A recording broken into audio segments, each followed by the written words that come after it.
I hope that you enjoyed listening to this song and that you did what I asked you to do and read all of the information that's up here on the song. So, we're going to do several things with this song. Starting with, I want us to think about the crescendo. See the crescendo up there? The crescendo means to gradually get louder. So, on that section, now in the recording, I don't think the kids that did the recording did a great job of that because you're supposed to start off and gradually get louder, and it's not obvious that they're getting louder. So let me give you a demonstration of what I would interpret that to be. They're saying sir on that, so it's going to go like this.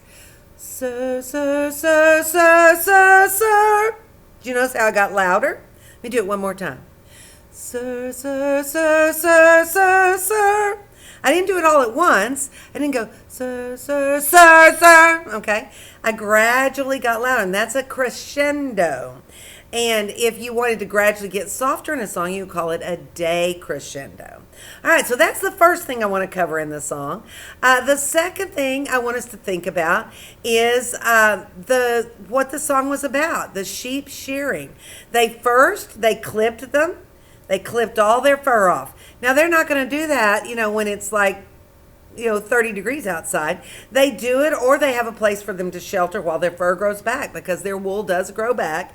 They shear it off, and then they card it. That was the second verse where they take these two, I guess brushes, for lack of a better word, with spikes in them, and they comb it together to take the any dirt out of it or any tangles and straighten it out a little bit so that they can spin it.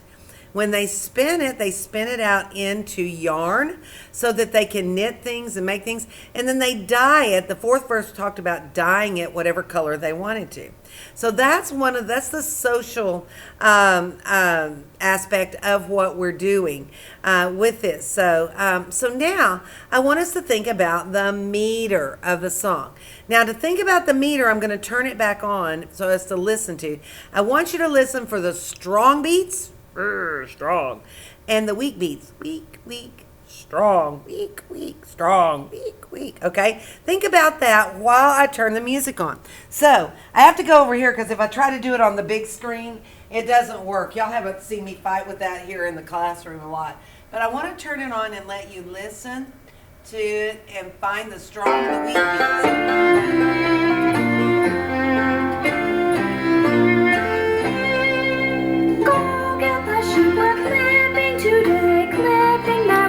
Here's the beat. Okay, which one's the strong beat?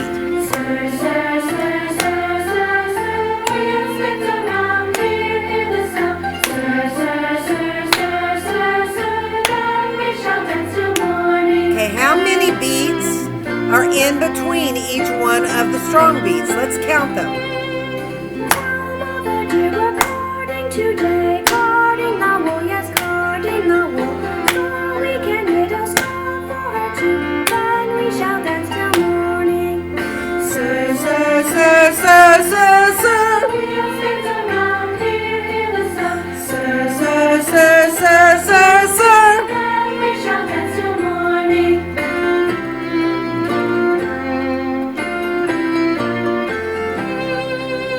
Okay, so now we figured out that there's one strong beat and then two weak beats.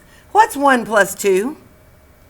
Yeah, you know that. It's 3. So let me show you on this board here what I'm talking about with the strong and the weak. Let's see, I got to get it a little closer in here. So here I've got a big heartbeat to show the strong beat. If I make sure it sticks on here, sometimes they like to fall off. And then I have a small one for the weak beat. There's a weak beat. And there's another weak beat. There's another weak beat. Okay? So, strong, weak, weak, strong, weak, weak, strong, weak, weak, strong, weak, weak.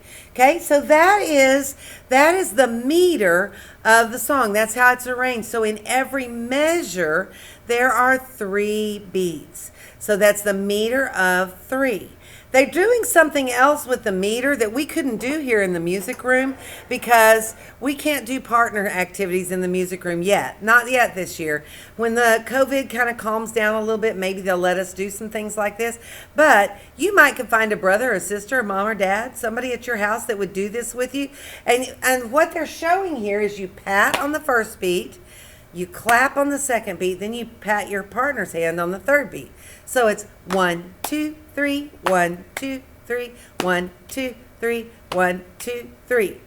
Now, so the last thing I want to cover in this song, this is a folk song about sheep shearing. Most folk songs were designed to teach about something, and this one teaches about what you do with the sheep. But I want you to look at the screen with the music on it. Hopefully you watched the video about the lines and the spaces and where our pitches are and all that stuff before you watch this one. If you didn't, then you might be a little confused for a second, but when you watch that one, you'll understand.